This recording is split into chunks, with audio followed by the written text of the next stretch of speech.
What's up, guys? This is part 2 of Matchday 14 recap. I'm Football Thanasi, and let's just get right into it. The first game was Volos versus Atromitos. This is how Volos started. Ferrari, Dendakis, Warda in the middle, Perea on the left, Duvikas. When they were in possession, they had their center backs really wide, and they would basically try to get the ball to one of their center backs, and then they would hit it to this area around Warda, where they would try to win the ball, have some interplay, get the ball to Warda, and let him pretty much most of the time try to either find a play in here, but most of the time he was just switching it to Dendakis. Out of possession, it was weird. It was pretty interesting, and it took a little bit for me to understand what they were trying to do. I still don't really know why they were doing it, but they were pressing with three, and Warda would go into the middle and press. And I guess they wanted to win the ball with Warda up high in the middle. I'm assuming that's what their strategy was. This is how Atromitos started, and it is not how they played. When they were defending, they had this weird 4-4-2 with Juan Muniz and Chrysodolopoulos attacking, and Gallo, I don't know why the formation said Gallo was right there. He was not.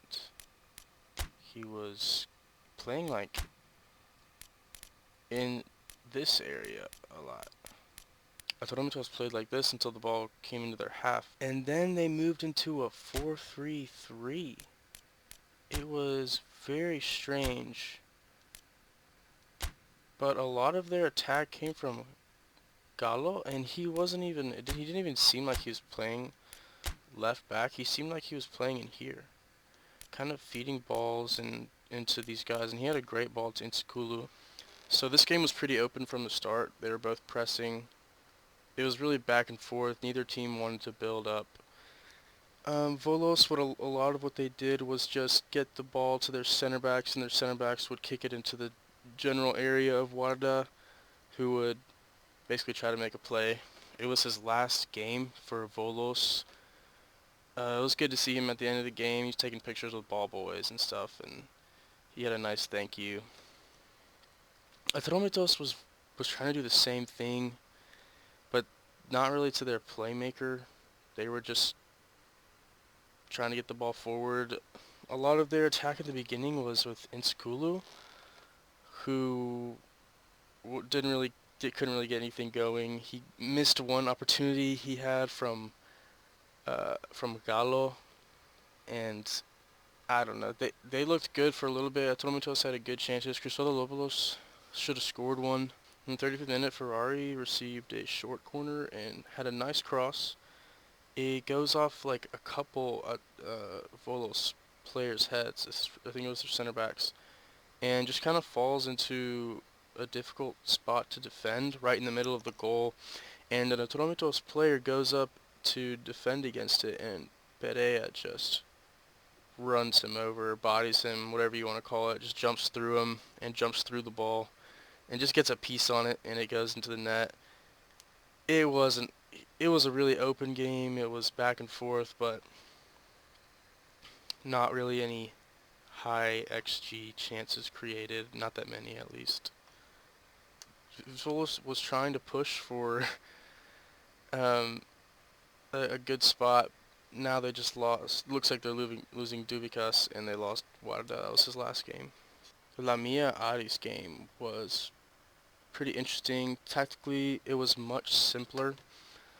Aris was basically just bathing Lamia in attacks just over and over.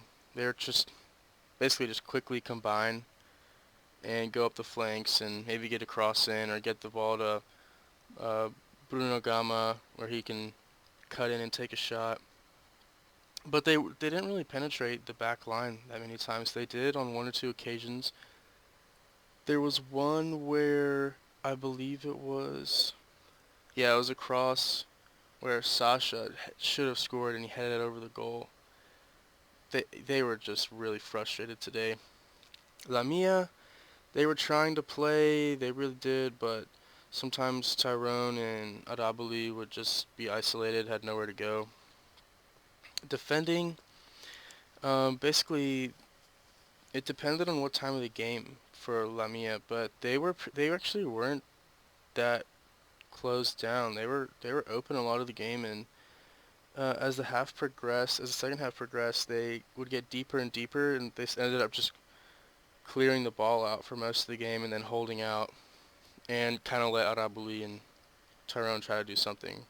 In the beginning of the second half, until around the 58th minute, they were pressing past half field. But every time they got attacked again, they would get a little deeper and a little deeper. In the 7th minute, Arabuli got a penalty, and he scored it nicely. He did one of those little jump penalties. In the 16th minute, Lamia has a throw. They get it into the box. Arabuli combines and gets a really nice bike into the upper left corner. In the 40th minute was when Sasha should have scored that header. Mattia gets a yellow card. Gama is getting closer and closer. He's shooting. He's cutting in and shooting from that corner of the box. But he's just not getting any luck. It's either going over or the keeper saving it. Sundgren is really frustrated. That comes later in the game. He puts in a tough tackle and doesn't get a yellow. I thought he should have gotten a yellow. Lamia makes some subs at the right time. And then really just silly from Sundgren. He shoves over a ball boy. And he gets a red card. And the whole team was arguing with the ref trying to say, like, check VAR, it's not a red card. I mean, the ball rolls over to the kid. He juggles it like a few times, and he picks it up, and that was not fast enough for Sundgren, and he shoves the kid over.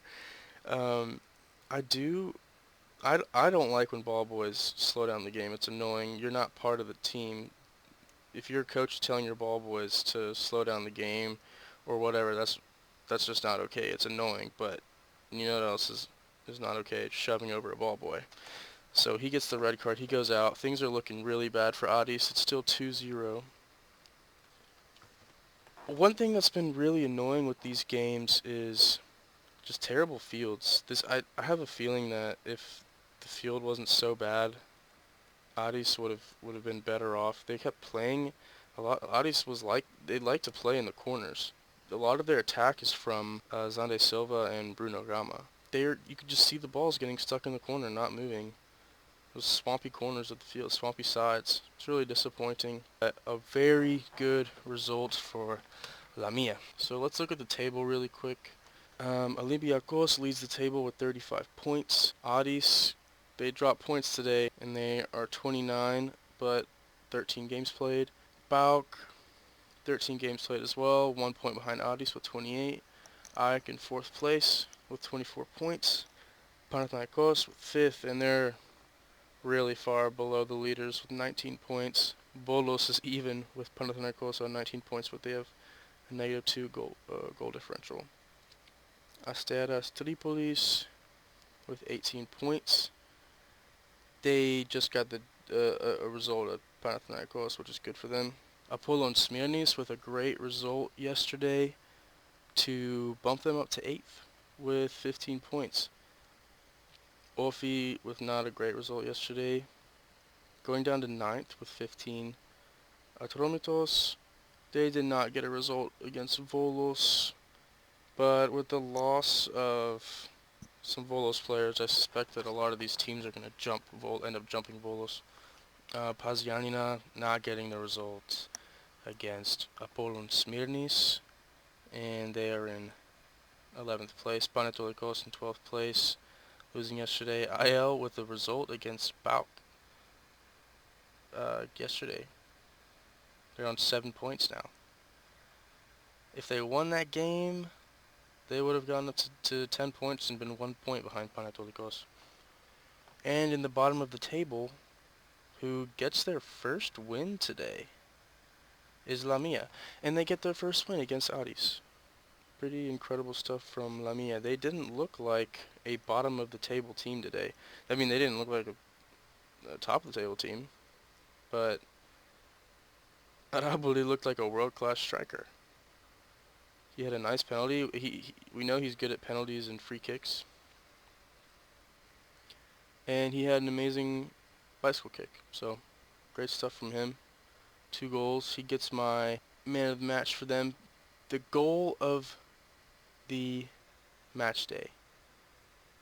It was easily Pinakas, but now it's difficult because Arabuli scored a bike. I really liked Pinakas' goal though. So, it's difficult to say. But I'm going to give it to Pinakas just because it was the scenario of the game. I mean, it's pretty similar to this. Aris versus Lamia is a similar situation to IL versus Pauk. But I love chips. I know bikes are great and they're very hard to pull off, but I love chips. I love how we chip Paskalakis like that. So yeah. Anyways, until next time, I will be posting another video and watching the other games and recapping them for you. The next video will be on Wednesday, I believe. And on Wednesday, we have Apollon Smyrnis versus Panathinaikos in the morning. Then we have AEK and Panetolikos, IL and Yanina. And last but not least, Asteras versus Olympiakos. So another bunch of games to get through on Wednesday.